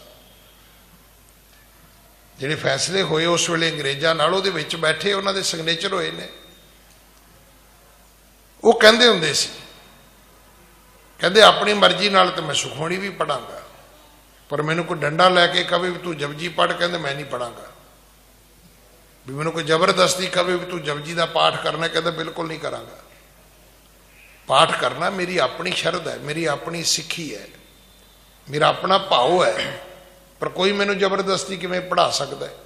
ਹਾਂਜੀ। ਚਾਹੋਂ ਦੇਸ ਬੈਸੇ ਜਬੈ ਲਾਏ ਆਸਣ ਸਬੈ। ਇਸ ਤਰ੍ਹਾਂ ਚਾਰੇ ਪਾਸੇ ਆਸਣ ਲਾ ਕੇ ਗੁਰੂ ਗੋਰਖ ਦੇ ਸਾਥੀ ਬਹਿ ਗਏ। ਗੁਰੂ ਗੋਰਖ ਹਿਮਾਲਿਆ ਤੋਂ ਭੱਜ ਕੇ ਆਇਆ ਸੀ। ਸਤਿਗੁਰੂ ਗੁਰੂ ਨਾਨਕ ਸਾਹਿਬ ਨਾਲ ਉਹਦੀ ਗੱਲਬਾਤ ਚੱਲੀ ਨਹੀਂ ਤੇ ਉਹ ਅਲੋਪ ਹੋ ਗਿਆ। ਅਲੋਪ ਹੋਇਆ ਤਾਂ ਉੱਥੋਂ ਨਿਕਲ ਆਇਆ। ਇੱਥੇ ਹੁਣ ਇਹ ਆਪਣੇ ਸਾਥੀ ਜੋਗੀਆਂ ਵਿੱਚ ਆ ਕੇ ਬੈਠਾ ਹੈ। ਜੋਗੀ ਕਿਹੋ ਜਿਹੇ ਨੇ, ਇਹ ਸਾਰੀ ਉਥਾਨਕਾ ਸੁਣਾਈ ਹੈ ਕਵੀ ਜੀ ਨੇ। ਕਿਸੇ ਨੇ ਹਿਰਨ ਦੀ ਖੱਲ ਪਾਈ, ਕਿਸੇ ਨੇ ਸ਼ੇਰ ਦੀ ਖੱਲ ਪਾਈ, ਕਿਸੇ ਨੇ ਗੋਦੜੀ ਪਾਈ, ਕਿਸੇ ਨੇ ਬਪੂਤੀ ਮਲੀ, ਕਿਸੇ ਨੇ ਲੰਗੋਟੀ ਲਾਈ, ਕਿਸੇ ਨੇ ਸਿੰਗੀ ਫੜੀ, ਕਿਸੇ ਨੇ ਬੈਰਾਗਣ ਫੜੀ, ਕਿਸੇ ਨੇ ਹੱਥ ਦੇ ਵਿੱਚ ਉਹ ਮੰਗਣ ਵਾਲਾ ਉਹ ਖੱਪਰ ਫੜਿਆ ਹੋਇਆ, ਕਿਸੇ ਦੇ ਹੱਥ ਵਿੱਚ ਫੂੜੀ ਹੈ। ਕੋਈ ਸੱਪ ਬਣ ਸਕਦਾ ਹੈ, ਕੋਈ ਸ਼ੇਰ ਬਣ ਸਕਦਾ ਹੈ, ਕੋਈ ਉੱਡ ਸਕਦਾ ਹੈ, ਕੋਈ ਅਚਲ ਵਸਤੂ ਨੂੰ ਚਲਾਇਮਾਨ ਕਰ ਸਕਦਾ ਹੈ, ਖਲੋਤੀ ਵਸਤੂ ਨੂੰ ਤੋੜ ਦੇਣਾ। ਇੱਦਾਂ ਦੇ ਇਹ ਜੋਗੀ ਨੇ ਜਿੱਥੇ ਆ ਕੇ ਜੋਗੀਆਂ ਦਾ ਗੁਰੂ ਗੋਰਖ ਉਹਨਾਂ ਨੂੰ ਮਿਲਦਾ ਹੈ। ਹਾਂਜੀ। ਹੋ ਬੋਲਿਓ ਤਿਨ ਪ੍ਰਤ ਬਚਨ ਗੁਣ ਗੋਰਖ ਤਬੈ। ਹੁਣ ਇਹ ਸਾਰਿਆਂ ਨੂੰ ਕਹਿਣ ਲੱਗਾ ਵੀ ਬੜੀ ਚਿੰਤਾ ਦੀ ਗੱਲ ਮੈਂ ਤੁਹਾਡੇ ਨਾਲ ਸਾਂਝੀ ਕਰਨ ਲੱਗਾ। ਬੜਾ ਇੱਕ ਚਿੰਤਾ ਦਾ ਵਿਸ਼ੇ ਹੈ। ਮੈਂ ਤੁਹਾਡੇ ਨਾਲ ਇਹ ਗੱਲ ਜਿਹੜੀ ਹੈ ਇਹ ਸਾਂਝੀ ਕਰਨ ਵਾਸਤੇ ਇੱਥੇ ਤੁਹਾਨੂੰ ਬੁਲਾਇਆ ਹੈ। ਮੈਂ ਤੁਹਾਡੇ ਨਾਲ ਇੱਥੇ ਬੈਠਾ। ਹਾਂਜੀ। ਨਾਨਕ ਹੈ ਤਪਾ ਇੱਕ ਮਲ ਮੂਤ ਦੇਹ ਜਾਂ ਕੀ, ਤੁਮਰੋ ਸਥਾਨ ਦੇਖੇ ਪਿਤਵਦ ਆਵਈ। ਕਹਿਣ ਲੱਗਾ ਵੀ ਇੱਕ ਨਾਨਕ ਹੈ ਤੇ ਤਪਾ ਹੈ, ਕੋਈ ਤਪਸਵੀ ਹੈ, ਨਾਮ ਉਹਦਾ ਨਾਨਕ ਹੈ ਤੇ ਉਹਦੀ ਮਲ ਮੂਤਰ ਦੀ ਦੇਹੀ ਹੈ। ਹੁਣ ਅਮੂਮਨ ਜਿਹੜੇ ਸਾਡੇ ਸਰੀਰ ਨੇ, ਹੁਣ ਤੁਸੀਂ ਵੇਖੋ ਵੀ ਸਾਨੂੰ ਘਰ ਦੇ ਵਿੱਚ ਜਿੰਨੀ ਕਿਚਨ ਜ਼ਰੂਰੀ ਹੈ ਓਨਾ ਹੀ ਘਰ ਦੇ ਵਿੱਚ ਸਾਨੂੰ ਇਹ ਸਰੀਰ ਦੀ ਕਿਰਿਆ ਵਾਸਤੇ ਬਾਥਰੂਮ ਵਗੈਰਾ ਇਹ ਵੀ ਚਾਹੀਦਾ। ਅੰਗਰੇਜ਼ਾਂ ਨੇ ਤੇ ਇਹਦਾ ਨਾਂ ਹੀ ਬੜਾ ਵਧੀਆ ਰੱਖਿਆ, ਰੈਸਟ ਰੂਮ। ਔਰ ਗੱਲ ਇਹ ਬਿਲਕੁਲ ਠੀਕ ਹੈ। ਤੁਸੀਂ ਡਾਕਟਰ ਕੋਲ ਜਾਓਗੇ, ਡਾਕਟਰ ਪਹਿਲੀ ਗੱਲ ਇਹੀ ਪੁੱਛਦਾ ਹੈ ਤੁਹਾਨੂੰ, ਉਹ ਪੁੱਛਦਾ ਵੀ ਤੁਹਾਡਾ ਪੇਟ ਖਰਾਬ ਤੇ ਨਹੀਂ। ਕਿਉਂਕਿ ਜੇ ਸਰੀਰ ਦੀ ਕਿਰਿਆ ਪ੍ਰਕਿਰਿਆ ਠੀਕ ਹੈ ਤੇ ਇਹਦਾ ਮਤਲਬ ਤੁਸੀਂ ਠੀਕ ਹੋ।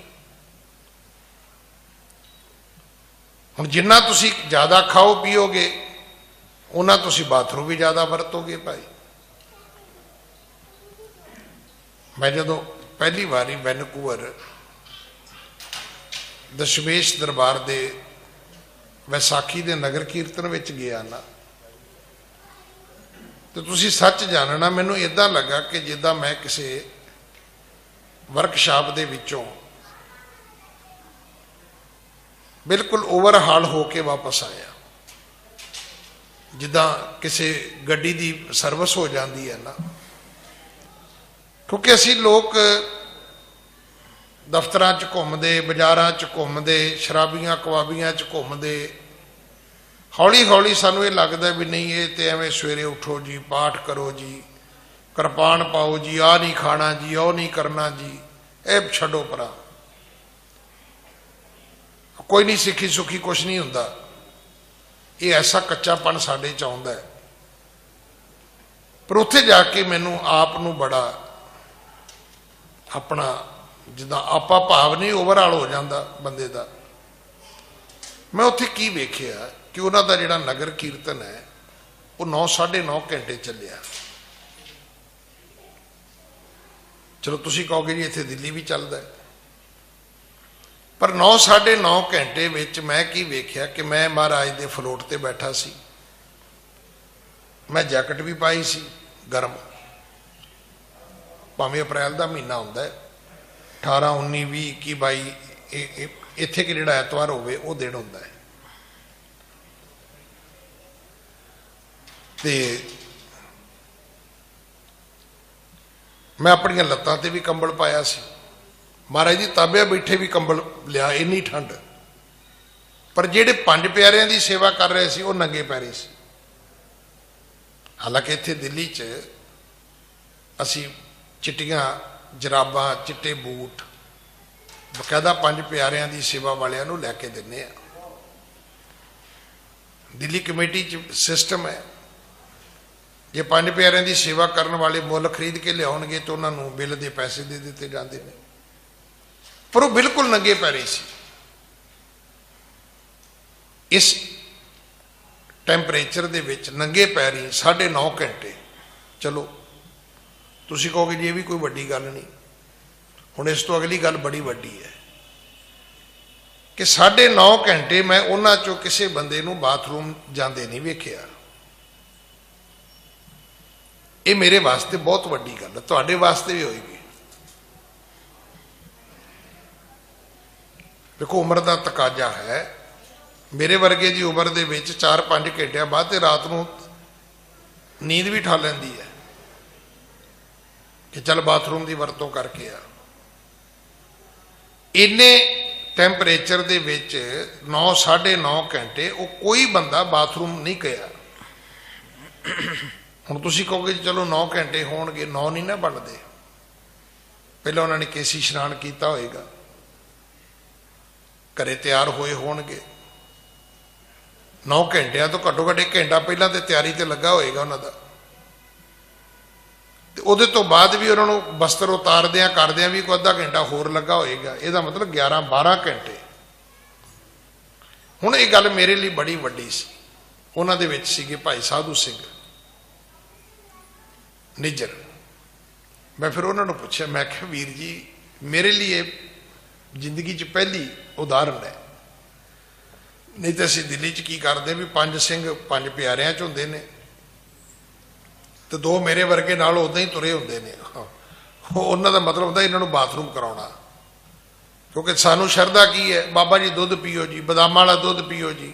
ਉਹ ਵਿਚਾਰੇ ਜਿੰਨਾ ਖਾਂਦੇ ਪੀਂਦੇ ਨੇ ਉਹਨਾਂ ਫਿਰ ਬਾਥਰੂਮ ਨੂੰ ਵੀ ਭੱਜਦੇ ਨੇ।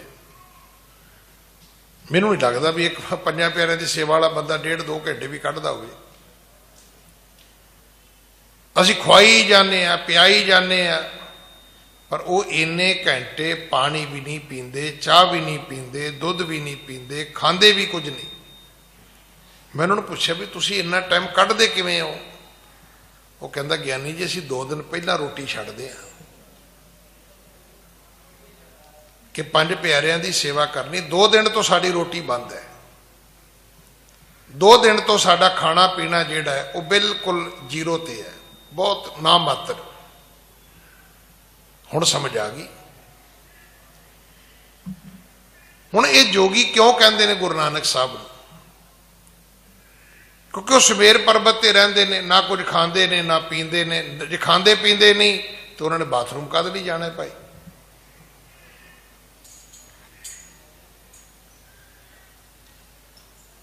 ਉਹ ਬਾਥਰੂਮ ਕਿਉਂ ਜਾਣਗੇ? ਹੁਣ ਅਸੀਂ ਇੱਕ ਗੱਲ ਸੁਣ ਲਈ ਰਾਤ ਨੂੰ, ਉਹ ਜੀ ਰਾਤ ਨੂੰ ਜੀ ਇੱਕ ਜੱਗ ਪਾਣੀ ਦਾ ਸਰਾਣੇ ਰੱਖ ਕੇ ਰੱਖੋ ਤੇ ਰਾਤ ਨੂੰ ਪੀਣਾ ਚਾਹੀਦਾ। ਵੀ ਪੀਓਗੇ ਤੇ ਸਾਰੀ ਰਾਤ ਬਾਥਰੂਮ ਹੀ ਚੱਲੇਗਾ। ਜਿਹਨੂੰ ਬਚਣਾ ਤੇ ਇਹਦਾ ਇਹ ਵੀ ਤਰੀਕਾ ਹੈਗਾ ਵੀ ਰਾਤ ਨੂੰ ਪਾਣੀ ਘੱਟ ਪੀਓ।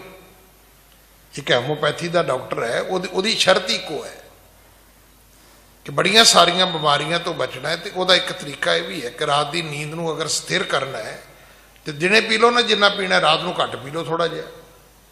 ਤੇ ਕਈ ਮੇਰੇ ਵਰਗੇ ਦਿਨੇ ਪੀਣਾ ਕੋਈ ਨਹੀਂ, ਰਾਤ ਨੂੰ ਜੱਗ ਸਰਾਣੇ ਰੱਖਿਆ ਹੁੰਦਾ। ਹੁਣ ਇਹ ਜੋਗੀ ਜਿਹੜਾ ਗੋਰਖ ਹੈ, ਜੋਗੀਆਂ ਦਾ ਗੁਰੂ ਜਿਹੜਾ ਹੈ, ਉਹ ਆਪਣੇ ਜੋਗੀਆਂ ਦੀ ਮਜਲਿਸ ਬੁਲਾਉਂਦਾ ਹੈ, ਸਭਾ ਬੁਲਾਉਂਦਾ ਹੈ। ਉਹਨਾਂ ਦੀ ਬੜੀ ਉਹ ਆਨਣ ਫਾਨਣ ਦੇ ਵਿੱਚ ਉਹਨੇ ਇੱਕ ਮੀਟਿੰਗ ਬੁਲਾਈ ਹੈ। ਬੁਲਾ ਕੇ ਹੁਣ ਕੀ ਕਹਿੰਦਾ ਹੈ ਕਿ ਨਾਨਕ ਹਵੈ ਤਪਾ ਇੱਕ, ਨਾਨਕ ਨਾਂ ਦਾ ਇੱਕ ਤਪਸਵੀ ਹੈ, ਤਪ ਕਰਨ ਵਾਲਾ ਇੱਕ ਵਿਅਕਤੀ ਹੈ। ਮਲ ਮੂਤ ਦੇਹ ਜਾਂ ਕੀ, ਮਲ ਮੂਤਰ ਦੀ ਉਹਦੀ ਦੇਹੀ ਹੈ ਕਿ ਤੁਮਰੋ ਸਥਾਨ ਦੇਖਵੇ ਕਿ ਹਿਤ ਆਵਈ। ਕਹਿਣ ਲੱਗਾ ਉਹ ਇੱਥੇ ਆ ਰਿਹਾ ਜੇ ਜਿੱਥੇ ਤੁਸੀਂ ਰਹਿੰਦੇ ਹੋ। ਜੋਗੀਆਂ ਨੂੰ ਇਹ ਮਾਣ ਸੀ ਵੀ ਕੋਈ ਇੱਥੇ ਨਹੀਂ ਆ ਸਕਦਾ। ਆ ਜਿਹੜੇ ਆਦਮੀ ਦਿੱਲੀ 'ਚ ਗ੍ਰੀਨ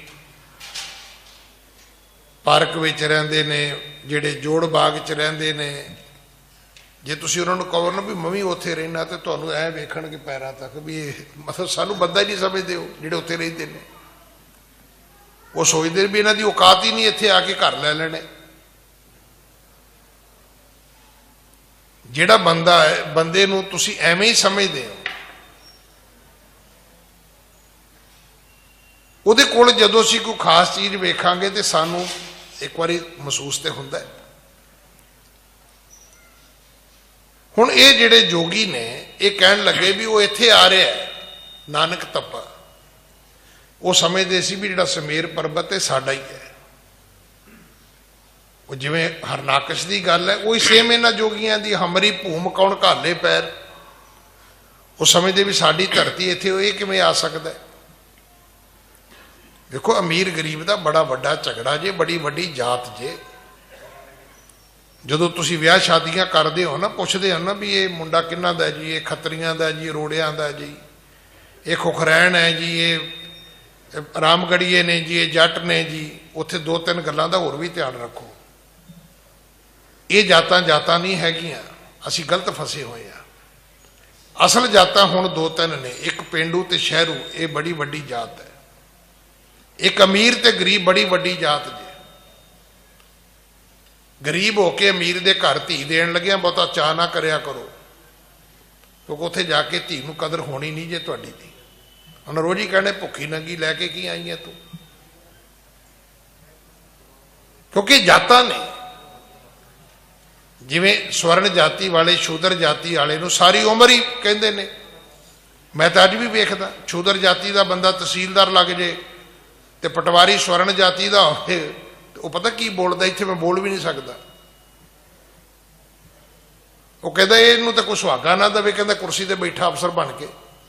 ਮਤਲਬ ਪਟਵਾਰੀ ਹੋ ਕੇ ਤਹਿਸੀਲਦਾਰ ਨੂੰ ਉਹ ਰੈਕੋਗਨਾਈਜ਼ ਕਰਨ ਲਈ ਤਿਆਰ ਨਹੀਂ ਹੈ, ਕਿਉਂਕਿ ਜਾਤ ਹੰਕਾਰ ਹੈ।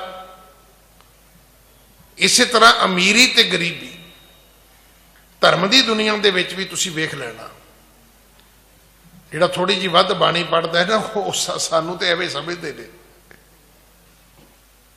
ਜਿਹੜਾ ਥੋੜਾ ਜਿਹਾ ਧਰਮ ਦੇ ਵਿੱਚ ਪੱਕਾ ਹੈ ਨਾ, ਉਹ ਦੂਜੇ ਬੰਦਿਆਂ ਨੂੰ ਨਫ਼ਰਤ ਕਰਦਾ, ਜਦੋਂ ਕਿ ਨਫ਼ਰਤ ਨਹੀਂ ਹੋਣੀ ਚਾਹੀਦੀ, ਸਗੋਂ ਉਹਨੂੰ ਪਿਆਰ ਕਰਨਾ ਚਾਹੀਦਾ। ਮੈਂ ਤਾਂ ਰੋਜ਼ ਬੇਨਤੀ ਕਰਦਾ ਵੀ ਜੇ ਨਫ਼ਰਤ ਹੀ ਕਰਨੀ ਹੈ ਤੇ ਸ਼ਰਾਬ ਨੂੰ ਕਰੋ, ਸ਼ਰਾਬੀ ਨੂੰ ਨਾ ਕਰੋ। ਸ਼ਰਾਬੀ ਦੀ ਸ਼ਰਾਬ ਛਡਾਓ, ਸਗੋਂ ਜਿਹੜਾ ਸ਼ਰਾਬੀ ਉਹਨੂੰ ਸਗੋਂ ਗਲਵਕੜੀ 'ਚ ਲੈ ਲਓ। ਹੋ ਸਕਦਾ ਉਹ ਇੰਨਾ ਪ੍ਰਭਾਵ ਕਬੂਲੇ ਵੀ ਇਹ ਬਾਣੀ ਪੜ੍ਹਨ ਵਾਲੇ ਬੰਦੇ ਨੇ, ਯਾਰ ਮੈਨੂੰ ਜੱਫੀ ਪਾੜੀ, ਮੈਂ ਤੇ ਸ਼ਰਾਬੀ ਕੁਆਬੀ ਬੰਦਾ ਸੀ। ਹੋ ਸਕਦਾ ਤੁਹਾਡੇ ਹੱਥ ਫੇਰਨ ਦਾ ਹੀ ਉਹਦੇ ਤੇ ਅਸਰ ਹੋ ਜਾਏ। ਬੰਦੇ ਨੂੰ ਨਫ਼ਰਤ ਨਹੀਂ ਕਰਨੀ, ਉਹਦੀ ਬੁਰਾਈ ਨੂੰ ਨਫ਼ਰਤ ਕਰਨੀ ਹੈ। ਇਹ ਜਿਹੜਾ ਗੋਰਖ ਸੀ, ਸ਼ਾਇਦ ਮੇਰਾ ਖਿਆਲ ਜੇ ਇਹ ਆਮ ਰਹਿੰਦੇ ਹੁੰਦੇ ਨਾ ਜੋਗੀ, ਤੇ ਇਹਨਾਂ ਦੀ ਕਥਾ ਗੁਰੂ ਨਾਨਕ ਦੇ ਘਰ ਵਿੱਚ ਹੋਣੀ ਨਹੀਂ ਸੀ। ਪਤਾ ਨਹੀਂ ਕਿੰਨੇ ਕਿੰਨੇ ਤਪਸਵੀ ਲੋਕ ਬੈਠੇ ਨੇ, ਕੌਣ ਚਰਚਾ ਕਰਦਾ ਹੈ, ਗੁਪਤ ਬੈਠੇ ਨੇ। ਪਰ ਉਸ ਵਕਤ ਜਿਵੇਂ ਬਾਬਰ ਦਾ ਜ਼ੁਲਮ ਸੀ ਨਾ, ਉਹੋ ਜਿਹਾ ਜ਼ੁਲਮ ਇਹਨਾਂ ਦਾ ਵੀ ਸੀ, ਪਰ ਇਹ ਧਰਮ ਦੇ ਖੇਤਰ 'ਚ ਕਰਦੇ ਸੀ। ਹੁਣ ਇਹਨਾਂ ਨੂੰ ਇਹ ਵੀ ਤਕਲੀਫ ਹੈ ਵੀ ਇੱਥੇ ਗੁਰੂ ਨਾਨਕ ਕਿਵੇਂ ਆ ਗਿਆ, ਉਹਦੀ ਤੇ ਮਲ ਮੂਤਰ ਦੀ ਦੇਹੀ ਹੈ। ਇਹ ਆਪਣੇ ਸਾਥੀਆਂ ਨੂੰ ਕਹਿਣ ਲੱਗਾ, ਉਹ ਤੁਹਾਡਾ ਸ਼ਹਿਰ ਵੇਖਣ, ਤੁਹਾਡਾ ਦੇਸ਼ ਵੇਖਣ ਆ ਰਿਹਾ। ਸ਼ਬਦ ਫਿਰ ਸੁਣ ਲੈਣਾ, ਨਾਨਕ ਹੈ ਤਪਾ ਇੱਕ ਮਲ ਮੂਤ ਦੇਹ ਜਾਂ ਕੀ ਤੁਮਰੋ ਸਥਾਨ ਦੇਖਬੇ ਕਿ ਹੇਤ ਹਿਤ ਆਵਈ। ਹਾਂਜੀ, ਹੋਏ ਜੋ ਸੁਜਾਨ ਕਲਾ ਬਾਣ ਗੁਣ ਬਾਣ ਵੱਡੋ, ਬਾਦ ਕਰੇ ਤਾਂ ਸੋ ਜਾਏ ਜੀਤ ਕੇ ਹਟਾਵਈ। ਕਹਿਣ ਲੱਗਾ ਉਹਨੇ ਨਾ ਜਾ ਕੇ ਆਪਣੀ ਗੱਲ ਲੁਕੋ ਲਈ। ਤੁਹਾਨੂੰ ਪਤਾ ਸਿਆਣਾ ਬੰਦਾ ਕੌਣ ਹੁੰਦਾ ਹੈ? ਸਿਆਣਾ ਬੰਦਾ ਹੁੰਦਾ ਜਿਹੜੇ ਆਪਣੀ ਬੇਇੱਜ਼ਤੀ ਦੀ ਕਿਸੇ ਨਾਲ ਗੱਲ ਨਹੀਂ ਕਰਦਾ। ਹੁਣ ਵੇਖੋ, ਮੈਂ ਅੱਗੇ ਵੀ ਕਈ ਵਾਰੀ ਬੇਨਤੀ ਕੀਤੀ ਵੀ ਘਰ ਵਾਲੇ ਨੇ ਘਰ ਵਾਲੀ ਨੂੰ ਰਾਤ ਨੂੰ ਗਾਲਾਂ ਕੱਢੀਆਂ, ਚਲੋ ਚਪੇੜ ਵੀ ਮਾਰਤੀ, ਵੀ ਉਹਨੇ ਮਾਰੀ ਤੂੰ ਖਾ ਲਈ, ਗੱਲ ਖਤਮ ਹੋ ਗਈ। ਕਮਰੇ ਦਾ ਮਸਲਾ ਸੀ ਇਹ। ਸਵੇਰੇ ਉੱਠ ਕੇ ਤੇ ਕਲੋਨੀ ਨੂੰ ਦੱਸ ਦੇਣਾ ਹੈ ਕਿ ਮੈਨੂੰ ਤੇ ਜੀ ਇਹਨੇ ਰਾਤੀ ਮਾਰਿਆ। ਤੇ ਮਹੀਨੇ ਕੁ ਬਾਅਦ ਜਦੋਂ ਲੋਕਾਂ ਨੇ ਕਹਿਣਾ ਵੀ ਇਹਨੂੰ ਤੇ ਇਹਦੇ ਘਰ ਵਾਲਾ ਕੁੱਟਦਾ ਹੈ, ਫਿਰ ਕਹਿਣਾ ਵੇਖ ਲੋਕ ਮੈਨੂੰ ਗੱਲਾਂ ਕਰਦੇ, ਵੀ ਗੱਲਾਂ ਤੇ ਤੂੰ ਕੱਢੀਆਂ, ਕਿਸੇ ਨੂੰ ਕੀ ਪਤਾ ਸੀ ਵੀ ਤੈਨੂੰ ਮਾਰਦਾ ਕਿ ਨਹੀਂ ਮਾਰਦਾ। ਅਮੂਮਨ ਅਸੀਂ ਆਪਣੀ ਗੱਲ ਆਪ ਦੱਸਦੇ, ਪਹਿਲਾਂ ਲੋਕਾਂ ਨੂੰ ਦੱਸਦੇ ਮੈਨੂੰ ਸ਼ੂਗਰ ਹੈ, ਅੱਜ ਮੇਰੀ ਸ਼ੂਗਰ ਡਾਕਟਰ ਨੇ ਕਿਹਾ ਵੀ ਬੜੀ ਹੈ ਜੀ। ਜਦੋਂ ਅਗਲਾ ਕਹੇ ਵੀ ਇਹ ਤਾਂ ਸ਼ੂਗਰ ਦਾ ਮਰੀਜ਼ ਹੈ, ਫਿਰ ਸਾਨੂੰ ਗੁੱਸਾ ਲੱਗਦਾ ਵੀ ਤੈਨੂੰ ਕਿਹਾ ਕਿਹਨੇ ਤੈਨੂੰ ਬਿਮਾਰੀ ਦੱਸਣ ਲਈ। ਬਈ ਬਿਮਾਰੀ ਤੇਰਾ ਤੇ ਡਾਕਟਰ ਦਾ ਇੱਕ ਵਿਚਕਾਰ ਦਾ ਇੱਕ ਰਿਸ਼ਤਾ ਹੈ, ਉਹਦਾ ਲੋਕਾਂ ਨਾਲ ਕੀ ਸੰਬੰਧ ਹੈ? ਆਪਣੀਆਂ ਗੱਲਾਂ ਸੀ ਲੋਕਾਂ ਨਾਲ ਕਰਦੇ। ਵੇਖੋ ਇੱਥੇ ਗੋਰਖ ਨੇ ਆ ਕੇ ਦੱਸਿਆ ਨਹੀਂ ਹੈ, ਅਜੇ ਤੱਕ ਉਹਨੇ ਇਸ ਗੱਲ ਨੂੰ ਲੁਕੋਇਆ। ਉਹਨੇ ਆ ਕੇ ਇਹਨਾਂ ਨੂੰ ਇਹ ਗੱਲ ਜ਼ਰੂਰ ਕਹੀ ਹੈ ਕਿ ਹੋਏ ਜੋ ਸੁਜਾਨ ਕਲਾਵਾਨ। ਵੇਖੋ ਕਹਿੰਦਾ ਤੁਹਾਡੇ ਚੋਂ ਕੋਈ ਸਿਆਣਾ ਹੋਵੇ, ਜਿਹਦੇ ਕੋਲੇ ਕਲਾ ਸ਼ਕਤੀ ਹੋਵੇ, ਗੁਣਵਾਨ ਵੱਡੋ, ਵੱਡੇ ਗੁਣਾਂ ਦਾ ਮਾਲਕ ਹੋਵੇ, ਬਾਦ ਕਰੇ ਤਾਂ ਸੋ, ਉਹਦੇ ਨਾਲ ਜਾ ਕੇ ਵਾਦ ਕਰੇ।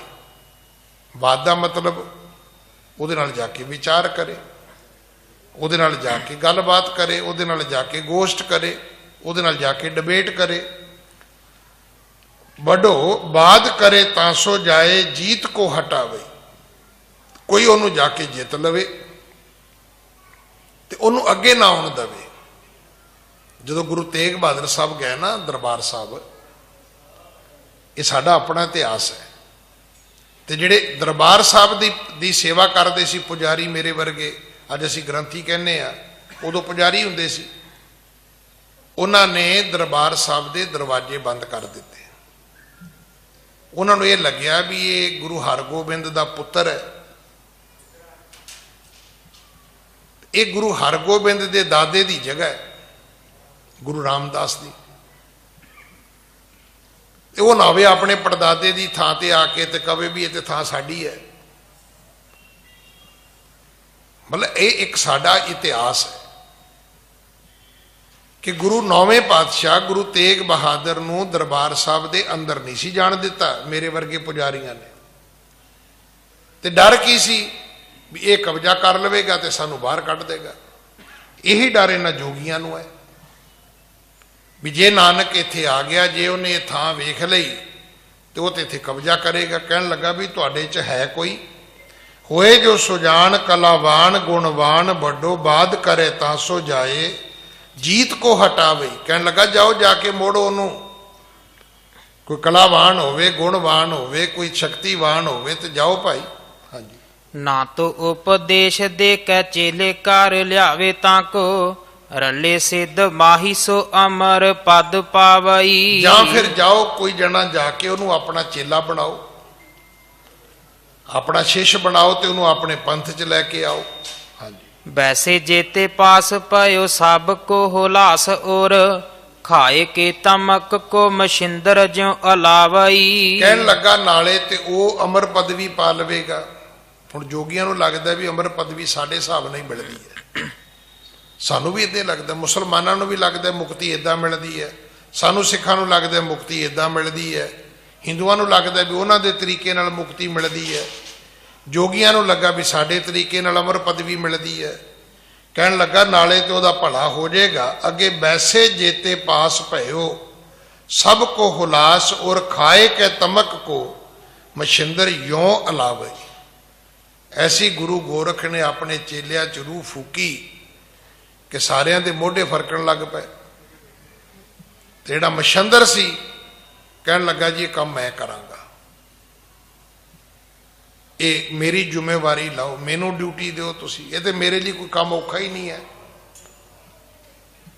ਹੁਣ ਉਹਨੂੰ ਆਪਣੇ ਆਪ ਦਾ ਪਤਾ ਹੈ ਨਾ, ਸਾਹਮਣੇ ਵਾਲੇ ਦਾ ਨਹੀਂ ਪਤਾ।